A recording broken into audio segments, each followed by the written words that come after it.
Hej, përshëndetje të gjithëve, unë jam Adisa nga Adisa's Kitchen dhe sot do të përgatisim byrek pa pjekur në furrë, sepse jemi në verë për të mos bërë atë vapën e madhe, por edhe për ta përgatitur më thjesht e më shpejt, do ta pjekim në tigan. Është byrek që përgatitet fare lehtë, mund ta bëjnë shumë mirë edhe ata që janë fillestarë, sepse do të ketë vetëm 2 petë, për më tepër nuk ka atë ngarkesën e brumit dhe të yndyrës që kanë byrekët e zakonshëm, pra mund të konsumohet fare lehtë, shpejt fillojmë nga puna. Na duhen 350 gram miell për petë apo miell 00.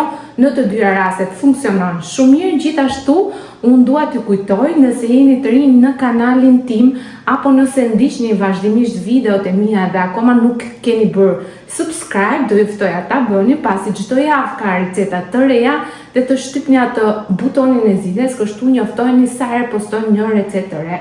Gjithashtu, nëse ndiqni këtë video deri në fund fare, do ju shfaqen të gjitha recetat më virale, më të pëlqyera në kanalin tim. Shpejt fillojmë nga puna.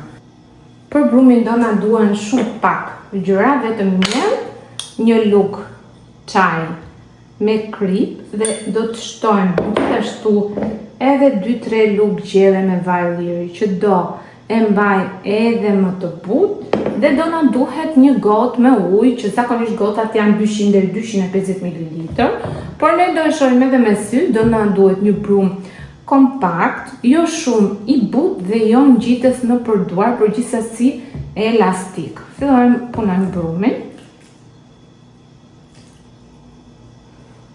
Tani brumin e kemi gati, duhet ta ngjeshni me kujdes për rreth 5 minuta, sa krijohet një masë elastike, dhe ndërkohë që brumi pushon, ne do të përgatisim mbushjen. Unë do të bëj një mbushje tipike vere me qep dhe domate, prandaj po e mbulojmë kulaçen e brumit. Nuk ka rëndësi sa e lini, pushoj të paktën 10 minuta dhe mbushjen mund ta bëni me çfarë të dëshironi. Për mbushjen do na duhet një tigan tek i cili do të shtojmë vaj ulliri disi bolsh dhe do të shtojmë gjithashtu 2-3 kokra qep. Unë kam qef t'i grij një çik trash që t'i ndihet ajo shija e qepës, duhen qep të mëdha. Në fakt i kam nga ngrirja, sepse janë ato qepët e fundit pranverës që fillojnë e mbijnë dhe që mos më kalbeshin, i kam ngrirë dhe i kemi lënë në ngrirje. Do i shtojmë të gjitha qepët.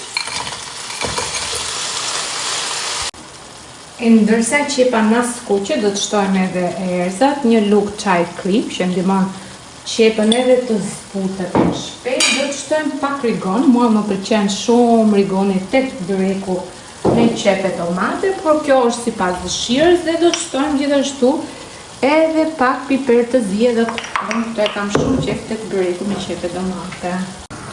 Unë e kam vënë atje tek gazi qepën dhe deshja t'ju them, sepse harrova ta them që në fillim, që ky është byreku i gjyshës së Brunës. Është mikesha ime në Instagram, Nilda's Food and Lifestyle. Do e shkruaj gjithsesi adresën e saj të Instagramit këtu poshtë. Nëse keni qejf dhe dëshirë, mund ta ndiqni edhe atë në Instagram, por besoj është byreku i shumë gjysheve, sepse mua më kujtohet që edhe mami ime bënte shpesh byrekun kështu në tigan, sidomos kur nuk donte të harxhonte kohë apo kur nuk kishim energji elektrike. Qepën e kemi gati dhe tani do të shtojmë domatet. Këtu kam 3 domate, pjekura mirë dhe pa lëkurën e tyre. Do presim edhe sa domatet zbuten. Do të shtojmë edhe një lug çaj me sheqer për të hequr aciditetin e domateve. Do e trazojmë mirë dhe do e lëmë në zjarr derisa domatet zbuten mirë, por do të mbeten gjithsesi në copsa. Ndërkohë do të merrem me përgatitjen e brumit dhe do të hapim petat e byrekut. Tani brumin e kemi ndarë në 4 pjesë të barabarta, sepse siç u thash në fillim, do të bëjmë 2 byreq të vegjël. Do të formojmë me secilën pjesë nga brumi një top të vogël, duke punuar kështu me duar.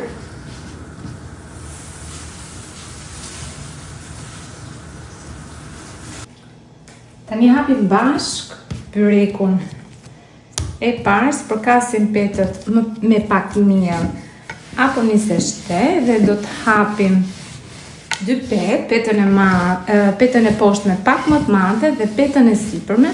Do llogarisim pra që byrekut na dalë pak a shumë sa diametri i tigan. Ndërkohë sekreti i këtij lloji byreku vetëm me 2 petë. To holla që mos të dalë i trash është pjekja duhet jetë e shpejtë, prandaj që tani ne vendosim tiganin në zjarr që të na ngrohet.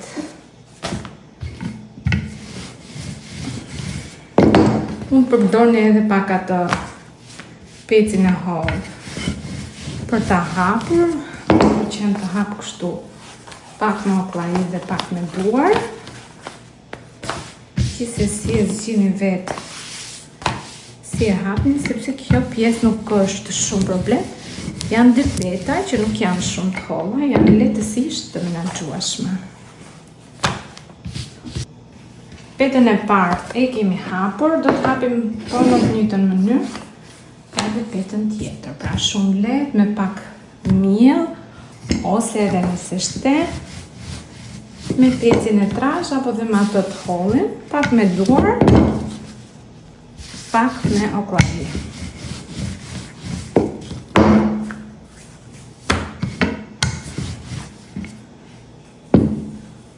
Bëjmë mbushje me qepe domate që kemi përgatitur.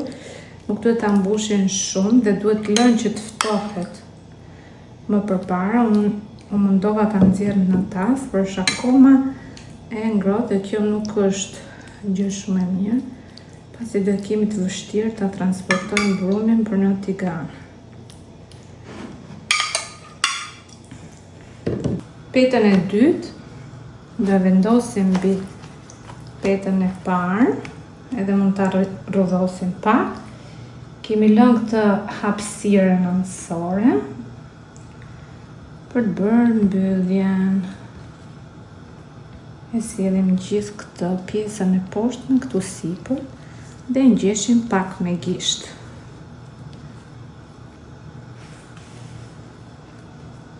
Kështu ka ardhur rreth e rrotull.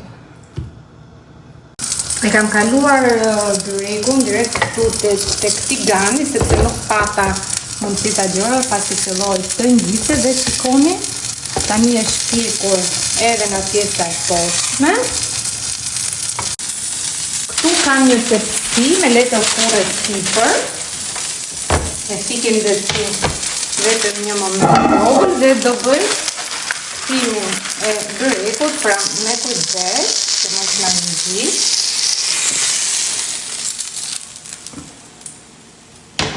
Shikoni pak sa mirë është pjekur. Dhe kështu tani shumë lehtë mund ta transferojmë në tigan. Tigani kena mësuar shumë pak vaj ulliri poshtë.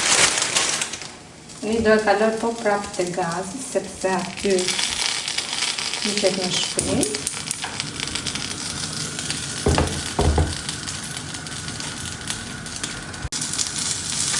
Byreku është pjekur edhe nga ana tjetër. E përsëri unë do e kthej me këtë tepsi për ta hyrë nga ana e parë. Pikim nxehtësinë.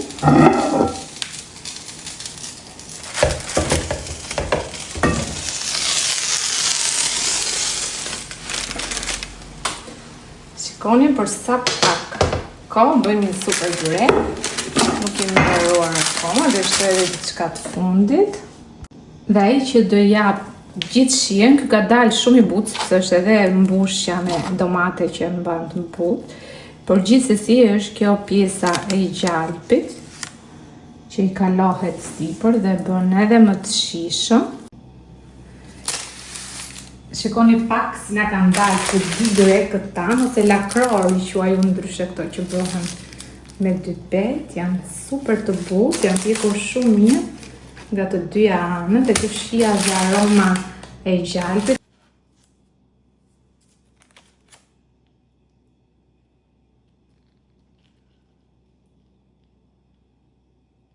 Shikoni pak si duket, një copë sa e butë, sa e hollë dhe sa e shishme. Ju bëft mirë nëse e provoni dhe mos harroni të bëni subscribe, të shtypni butonin e zilës, kështu njoftoni për çdo recetë të re. Shihemi e dëgjohemi në recetën e radhës dhe faleminderit që ndoqët këtë video deri në fund.